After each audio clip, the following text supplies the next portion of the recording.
Doctor Pushpa Dwivedi, अध्यक्ष हिंदी विभाग, हर प्रसाद दास जैन महाविद्यालय आरा। स्नातक प्रतिष्ठा तृतीय वर्ष, प्रश्न पत्र अष्टम, सगुण भक्त काव्य के अंतर्गत बच्चों हम लोग भ्रमर गीत के पदों का अध्ययन कर रहे हैं। आज हम जिस पद का अध्ययन करेंगे उसका सर्वप्रथम आदर्श वाचन करेंगे।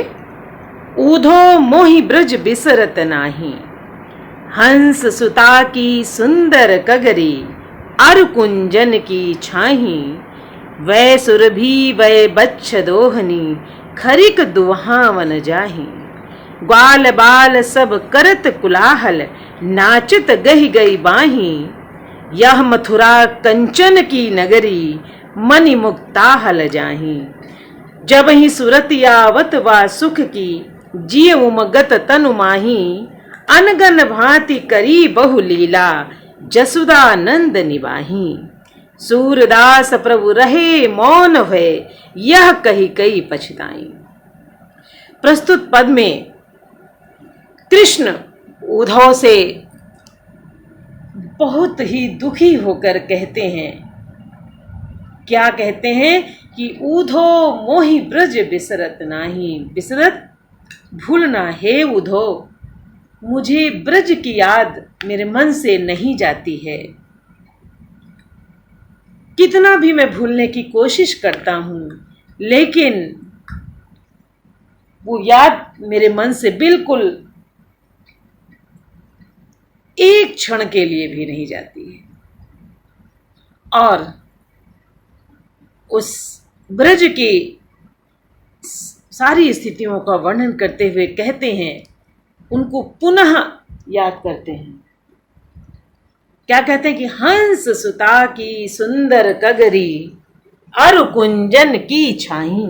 हंस सुता सूर्य पुत्री यमुना का सुंदर किनारा, अरु कुंजन की छाही और कुंजों की छाया, सघन कुंजों की छाया, जहां वो गोपियों के साथ ग्वालों के साथ क्रीड़ा करते थे और बहुत दुखी हैं। उनका हृदय उसको याद करके वहाँ की स्मृतियों में वो पहुँच करके उद्धव से अपने हृदय की वेदना को कहते हैं, जबकि वो तो अंतर्यामी हैं। उनके लिए ये सब चीज़ें कोई मायना नहीं रखती हैं, लेकिन ब्रज में बिताए हुए क्षणों की याद जब उनको आती है तो उनका हृदय बिल्कुल विदीर्ण हो जाता है। उनके दुख की सीमा नहीं है। तो कहते हैं, ऊधो मोहि ब्रज बिसरत नहीं, हे उद्धव, मेरे हृदय से ब्रज की याद नहीं जाती है। वै सुरभि वै बच्छ दोहनी, खरिक दुहावन जाही। कहे वो सुरभि गाय, वो बछड़े, है ना, और वो गायों को दुहाने के लिए जाना, सब कुछ उनको याद आता है। ग्वाल बाल सब करत कुलाहल, नाचत गही गई माही। जो बाल सुलभ चेष्टाएं बच्चे करते हैं, उनकी भी वो याद करते हैं। कहते हैं कि हम सब आपस में ग्वाल बाल मिल करके कोलाहल करते थे, खुश होते थे। हाँ, गही गही बाहों को पकड़ पकड़ करके नाचते थे, ताली बजाते थे। उनकी सब सारी स्मृतियां उनके मस्तिष्क के पटल पर आ जाती हैं और कहते हैं कि वह यह मथुरा कंचन की नगरी, मनि मुक्ता हल जाई। यद्यपि ये मथुरा स्वर्ण नगरी है, सोने की नगरी है, यहाँ मणि माणिक्य सब कुछ है, यहाँ किसी चीज की कमी नहीं है, यहाँ मेरा राजसी जीवन है। लेकिन हे उद्धव, ये सब मेरे लिए बिल्कुल मिथ्या है, ये मुझे रास नहीं आ रहा है, ये मुझे अच्छा नहीं लगता है। कहते हैं, अब आप देखिए कितनी पीड़ा कृष्ण के कहने में है। अपनी बात को जब वो उद्धव से कहते हैं कि लेकिन सब कुछ है, कार्य में पूरा दिन बीत जाता है, सब कुछ इतना यहाँ पर काम है कि मुझे फुर्सत नहीं है, लेकिन फिर भी जब ही सूरत आवत वह सुख की, लेकिन जब जब उस सुख की याद आती है तो क्या होता है, हृदय में उमंगे या हृदय हमारा उमड़ने घुमड़ने लगता है। कैसे, जैसे बादल उमड़ते घुमड़ते हैं, उसमें तेज आवाज होती, वैसे यहाँ पर स्मृतियों का स्मृतियां जो है उमड़ने घुमड़ने लगती हैं और हृदय में पीड़ा होती है, हृदय विदीर्ण होने लगता है। कब, जब उस सुख की याद आती है, ग्वाल बालों के साथ खेलना, सुरभि गाय को के साथ खेलना और आपस में ग्वाल बालों के साथ में हल्ला मचाना और हाथों को पकड़ करके अपना खेलना। तो कि जब ही सूरत आवत वा सुख की, जीव मगत तनु माही, हृदय फटने लगता है। शरीर जो होता है वो अपने बस में नहीं रहता है। क्या कहते हैं कि अनगन भांति करी बहु लीला, हमने वहां अनगिनत लीलाओं को किया और उन लीलाओं को करने में मैंने बहुत शरारत की, बहुत शैतानी की और ऐसे कार्यों को किया जो उचित नहीं थे, फिर भी उसका निर्वाह हमारे नंद बाबा ने किया। हमारी शिकायतों को सुना, हमारे द्वारा जो बाल सुलभ गलतियां की गईं उनको उन्होंने बर्दाश्त किया, उसका उन्होंने निर्वाह किया। कि अनगन भांति करी बहु लीला, जसुदा नंद निभाई, और यशोदा और नंद ने हमारी सारी गलतियों को माफ किया, हमारी गलतियों के साथ मेरा निर्वाह किया, हमको इतना प्रेम दिया कि ये मथुरा कंचन स्वर्ण नगरी मुझे रास नहीं आ रही उधो। हमारे स्मृति से वो ब्रज का सुख कभी भूलता नहीं है, और जब वो सुख हमको याद आता है तो मेरा हृदय फटने लगता है। मुझे बहुत पीड़ा होती है कि कैसे हम पुनः उसी रूप में वहाँ चले जाएं। और क्या कहते हैं सूरदास, इस पंक्ति की विशेषता को देखिए कि सूरदास प्रभु रहे मौन हुए, यह कही कही पछताई। सूरदास कहते हैं श्री कृष्ण अपने मित्र उद्धव से उस पीड़ा को कहते कहते अचानक मौन हो जाते हैं, उनकी वाणी मौन हो जाती है, उनके पास शब्द नहीं है अपनी पीड़ा को व्यक्त करने के लिए कि वो किस तरीके से ब्रज की सुख की याद आने पर वो उनको जो पीड़ा होती है उसके लिए वो अचानक अपनी बात को कहते कहते मौन हो जाते हैं, उनका गला अवरुद्ध हो जाता है। कभी कभी होता ना, प्रेम की अतिशयता, दुख की अतिशयता हमारी वाणी को मौन कर देती है। तो कहते सूरदास प्रभु रहे मौन हुए, यह कही कही पछताई। इस सुख की बात को कह करके ब्रज के में की गई पीड़ाओं का स्मरण करके, ब्रज में जो उन्होंने अनगिनत लीलाएं की और उसका जो सुख भोगा उसको उसका वर्णन करके वो पछता रहे हैं। क्या पछता रहे हैं कि मैं कहाँ स्वर्ण नगरी मथुरा में आ गया, वहाँ के ब्रज के सुख की तो कोई बराबरी ही नहीं है। उस सुख के बदले में हर चीज कम है। कहते हैं कि सारा वैभव उसके आगे कम है, फीका पड़ रहा है जो सुख हमको ब्रज में था। इसलिए हे उद्धव, उस सुंदर नगरी, यमुना का सुंदर किनारा और कुंजों की सघन छां के बीच में की गई जो क्रीड़ाएं हैं, वो हमारे जीवन का सबसे सुंदर समय था और उस याद को मैं भुला नहीं पा रहा हूँ।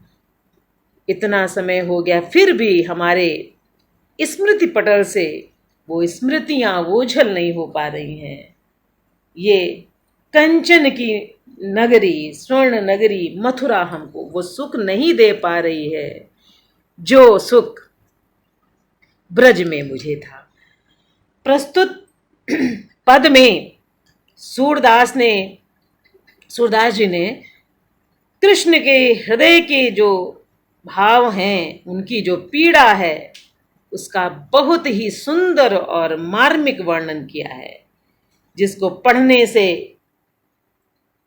पढ़ने वाला भी दुख का अनुभव करता है, उसके सामने एक चित्र सा खिंच जाता है और उस पीड़ा का एहसास करने वाला है। तो प्रस्तुत पद में सूरदास जी ने कृष्ण के हृदय में ब्रज के लिए जो भाव है, जो पीड़ा है, उसका बहुत ही सुंदर वर्णक है, कारुणिक वर्णन है कि जिसको पढ़ते ही हृदय में करुणा का संचार होने लगता है। कभी कभी व्यक्ति बहुत वैभव में सुख का अनुभव नहीं करता है, लेकिन जहाँ कम वैभव है वहाँ पर सुख का अनुभव करता है। ये उसके मन की अनुभूति है। तो हम माने बात तुम्हारी, अपनो ब्रह्म दिखावो ऊधो मुकुट पीताम्बर धारी। भजी हैं तब ताको सब गोपी, सही रही हैं बरुगारी। भूत समान बतावत हमको, जा रहु श्याम बिजारी। जे मुख सदा सुधा अचवत हैं, ते विष क्यों अधिकारी। सूरदास प्रभु एक अंग पर रीझ रही नारी। प्रस्तुत पद में उद्धव के निर्गुण ब्रह्म के उपदेश की प्रतिक्रिया के स्वरूप गोपियां बहुत दुखी हैं, फिर भी उन्हें नीचा दिखाने का कोई अवसर हाथ से नहीं जाने देती। यहाँ वे अपने वाग वैदज्ञ द्वारा उद्धव के सम्मुख एक शर्त प्रस्तुत करती हैं और कहती हैं कि हम तुम्हारे ब्रह्म को, निश्चित हम तुम्हारे ब्रह्म को मानेंगे, लेकिन मेरी एक शर्त है। और वो क्या शर्त है कि तो हम माने बात तुम्हारी। हे उद्धव, एक शर्त है, हम एक शर्त पर मैं तुम्हारी बात मानूंगी, तुम्हारे ब्रह्म को हम स्वीकार कर लेंगे। और वह शर्त यह है कि तुम अपने ब्रह्म के मोर मुकुट तथा पीतांबर धारण किए हुए दर्शन करा दो। कि अपनो ब्रह्म दिखाव उधो, हे उधो, तुम अपने ब्रह्म में मोर के मुकुट को धारण करने वाले, पीतांबर को धारण करने वाले के दर्शन करवा दो मुझे। ये मेरी शर्त है। हम तुम्हारे ब्रह्म को आसानी से मान जाएंगे। वो जानती हैं कि ये सब कहाँ संभव है, फिर भी उनके सामने ऐसी शर्त रखती हैं जिसको उद्धव पूरा नहीं कर सकते। फिर कहती हैं, भजी हैं तब ताको सब गोपी। अर्थात यदि तुम्हारा ब्रह्म कृष्ण का वेश धारण कर हमारे सम्मुख आता है तो उसे स्वीकार करने में हमें कोई संकोच नहीं है। कि भजी हैं तब ताको सब गोपी, हम सब गोपियां फिर उसी ब्रह्म का ध्यान भजन करने लगेंगी। भजी हैं तब ताको सब गोपी, सही रही हैं बरु गारी। कि हम सारी गोपियां तुम्हारे निर्गुण ब्रह्म को भजेंगी, उसकी आराधना करेंगी, भले ये संसार हम लोगों को चरित्रहीन उल्टा होने की गाली दे। वे सारी बातें हम उनकी सहन कर लेंगे, लेकिन एक शर्त है कि तुम अपने ब्रह्म में मोर मुकुटधारी पीतांबर को धारण करने वाले श्री कृष्ण के दर्शन करवा दो। बस मेरी इतनी शर्त है। इसके बाद हम सारी गोपियां तुम्हारी बात को मानेंगी, तुम्हारे ब्रह्म की उपासना हम लोग करेंगे, भले ये संसार हम लोगों को चरित्रहीन उल्टा कहे, गाली दे, हम लोग सब बर्दाश्त करेंगे। और क्या कहती हैं, भूत समान बतावत हमको, जा रहूं श्याम बिसारी। कि किंतु हमें ये संभव नहीं लगता है कि तुम अपने ब्रह्म को छायाहीन अर्थात आकारहीन बताते हो, अतः उसका मोर मुकुट और पीतांबर धारण करना तो असंभव है। वो शर्त भी रखती हैं और उनके अंदर वो अपनी बात को भी बताती हैं कि हम तुमसे कह तो रही, लेकिन ये संभव नहीं है, क्योंकि तुम्हारा ब्रह्म तो आकारहीन है, उसका कोई आकार ही नहीं है। और जब आकार नहीं है तो मोर मुकुट कहाँ लगेगा, मोर से बना हुआ मुकुट, और कहाँ वो पीताम्बर धारण करेंगे। इसलिए मुझे तो लगता है सब कुछ भी संभव नहीं है जो हमने तुमसे अपनी बातें की है, तुम्हारे सामने जो हमने अपनी शर्त रखी है। जे मुख सदा सुधा अचवत हैं, ते विष क्यों अधिकारी। कि हम हमेशा हम लोग कृष्ण के सुंदर मुख का पान करने वाली हैं। गोपियां उद्धव से कहती हैं कि हम तो सदा अपने मुख से अमृत पान करती आई हैं। अमृत पान अर्थात कृष्ण की माधुरी का पान करती आई हैं, उसी मुख से आज विष का पान किस प्रकार कर सकते हैं। अर्थात हमारा मुख अमृत के समान प्राणदायक एवं मधुर कृष्ण का नाम स्मरण करने का अभ्यस्त हो चुका है, और वह आज तुम्हारे विष के समान घातक एवं कटु ब्रह्म का नाम किस प्रकार जप सकता है। कि जे मुख सदा सुधा अचवत हैं, ते विष क्यों अधिकारी। और सूरदास प्रभु एक अंग पर रीझ रही ब्रज नारी। हे उद्धव, संपूर्ण ब्रज नारियां तो अपने प्रेम कौन, श्री कृष्ण के मनोहर शरीर पर ही मुग्ध हैं। ब्रज की नारियां वे उन्हें त्याग कर तुम्हारे शरीर विहीन निराकार ब्रह्म को स्वीकार करने में क्या है, असमर्थ हैं। कि सूरदास प्रभु एक अंग पर रीझ रही ब्रज नारी। सूरदास कहते हैं कि ब्रज की नारियां, ब्रज की स्त्रियां अपने श्री कृष्ण को छोड़ करके तुम्हारे निराकार ब्रह्म को कैसे स्वीकार कर सकती हैं, अर्थात नहीं कर सकती। तो आप देख रहे हैं बच्चों की प्रस्तुत पद में गोपियां उद्धव को हर जगह उनकी बात को काटती हैं, उनके सामने शर्त रखती हैं, और एक प्रकार से देखा जाए तो वो उनकी हंसी भी उड़ाती हैं। और हंसी उड़ाना ही है कि उनके सामने वो ऐसी शर्त रख रही हैं जो संभव ही नहीं है। कि हे उद्धव, तुम अपने निराकार ब्रह्म में मोर के मुकुट को धारण करने वाले पीतांबरधारी कृष्ण के दर्शन करा दो, तो हम तुम्हारे ब्रह्म को स्वीकार कर लेंगी। उन्होंने ऐसी शर्त जानबूझ के रखी, वो जानती हैं कि ये शर्त कभी भी पूरी नहीं हो सकती। प्रस्तुत पद गोपियों के वाक चातुर्य का सुंदर उदाहरण है। वे उद्धव के सम्मुख ऐसी शर्त प्रस्तुत कर रही हैं जिनकी पूर्ति संभव नहीं है। विप्रलंब श्रृंगार है, पद में गेयता है, मधुर भावों की अभिव्यक्ति है, और सूक्ष्म भावों की प्रबल अभिव्यक्ति है। अत्यंत मार्मिक प्रेम की अभिव्यक्ति, कृष्ण के प्रति अटूट प्रेम का चित्रण, ब्रजभाषा का सुंदर प्रयोग, एक लय है इसके अंदर, एक स्वर है, और आकर्षक बिंब विधान का को बताया गया है इसमें। अब इसका बिंब का